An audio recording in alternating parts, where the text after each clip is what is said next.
We need the public's help on this case.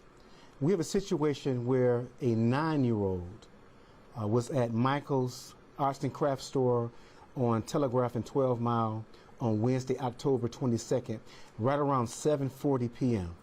Her and her mother were in the store. They needed to use the restroom. And while in the restroom, a mother and daughter were in two separate stalls. There was a white male who entered the restroom. He had a cell phone where he took the cell phone, put the cell phone over the stall, and took several images of our 9-year-old who was actively using the restroom and exposed. And so this is very disturbing. This is very sickening.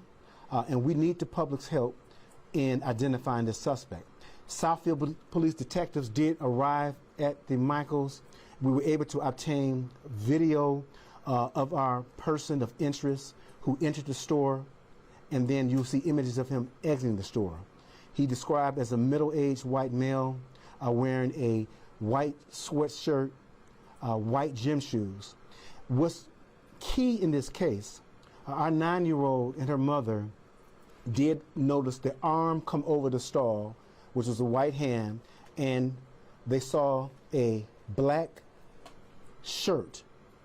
So when you look at the video, underneath the white sweatshirt, he's wearing a black shirt. And as we all know, when you extend your arm, sometimes your sweater goes back and you can see the shirt that's underneath the garment. When he leaves the location, he walks very quickly out the door. And if you know him, you'll be very easily able to describe him and recognize him. So we need help on this case from our community. You're talking about a 9-year-old child who's been taken advantage of, again, while using a restroom at a public store. And so we're very upset about this. We take these cases seriously. I said this many times. One thing we want to protect is our women and our children. And in this case, a 9-year-old who's simply using a restroom and have to undergo this. We did send the child to some of our forensic interviewers where they were able to extract additional information from her. You know, they're more delicate and understands the proper way of interviewing children. And she's a very courageous young lady, I might add.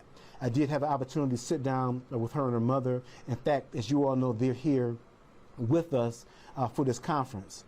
They want to tell their story. They just don't want to go on camera for obvious reasons, you know, protecting her child. And I tell you about this mother. This mother's very upset about what happened to her daughter. And one thing about the mother, she understood the importance of coming here. This is not easy, coming before a camera, talking about your child who's been victimized. But I'm going to give the mother much respect and a commitment from the Southfield Police Department, because I know this community is paying attention to this press conference. And I know when the community sees him, whether it's somebody he works with, whether he has a girlfriend or wife, his parents, somebody will recognize him and they will call 911. So my message to him in this case, turn yourself in, let's have a conversation and get to the bottom of this. But I'm very upset. You're talking about a 9-year-old child, and we will find you. So knowing this is the suspect, Chief, is it really the time that they entered in the store and what they were wearing? Are those really the two clues that help you nail down who you believe this is? Yes, so the video is very clear as it relates to the timestamp.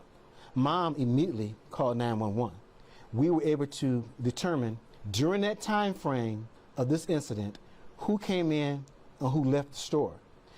And we used the description that was given by Mom and the 9-year-old.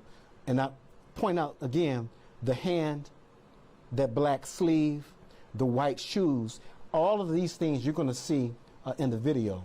And so again, our public will be able to identify this person of interest. Is the video being made public? I mean, can we have access to one today? Yes, so prior to calling the press conference, we sent the video to all media sources. So you already have it ready to go.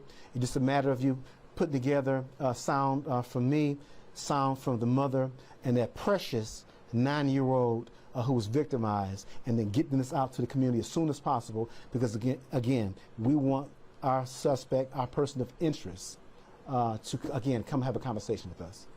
Chief, when you hear that a 9-year-old Marvin, I know it makes you feel what's your reaction?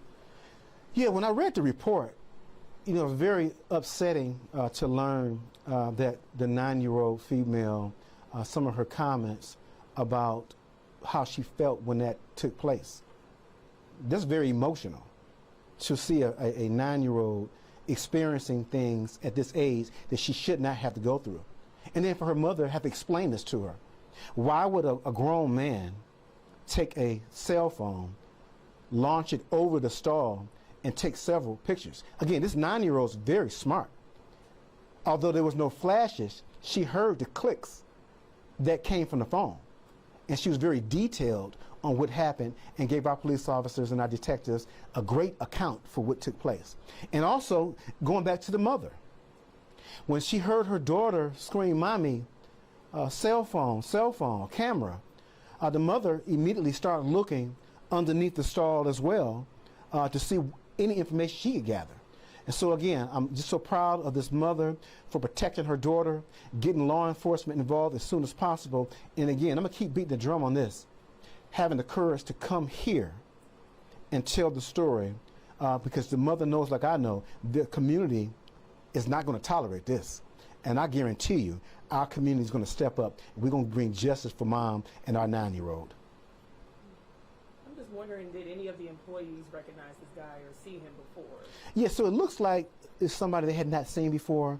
So it looks like some type of drifter who wanders in the store, taking advantage of anybody that he could. And then again, you're going to see in the video how quickly he exits the store.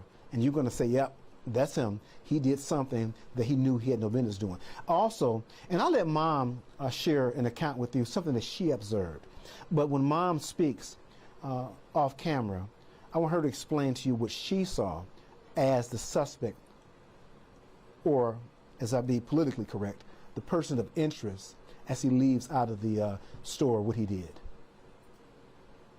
All right. Chief, one more thing. Can you just give us a capstone, just like another explanation? How integral is community involvement in this case? Yeah, for this case, our community support for this 9-year-old is huge. You know, we have limited information, unknown what type of vehicle, if any, that he drove to the location. Again, we got good video of him, but community, we need you right now. And I'm confident that the community is going to step up, call it in. Again, girlfriend, wife, brother, sister, co-worker, whoever you are, as soon as you see him, and you're going to know who he is by the way he walks, by the way he looks, because he's very distinctive, give us a call so we can take further action.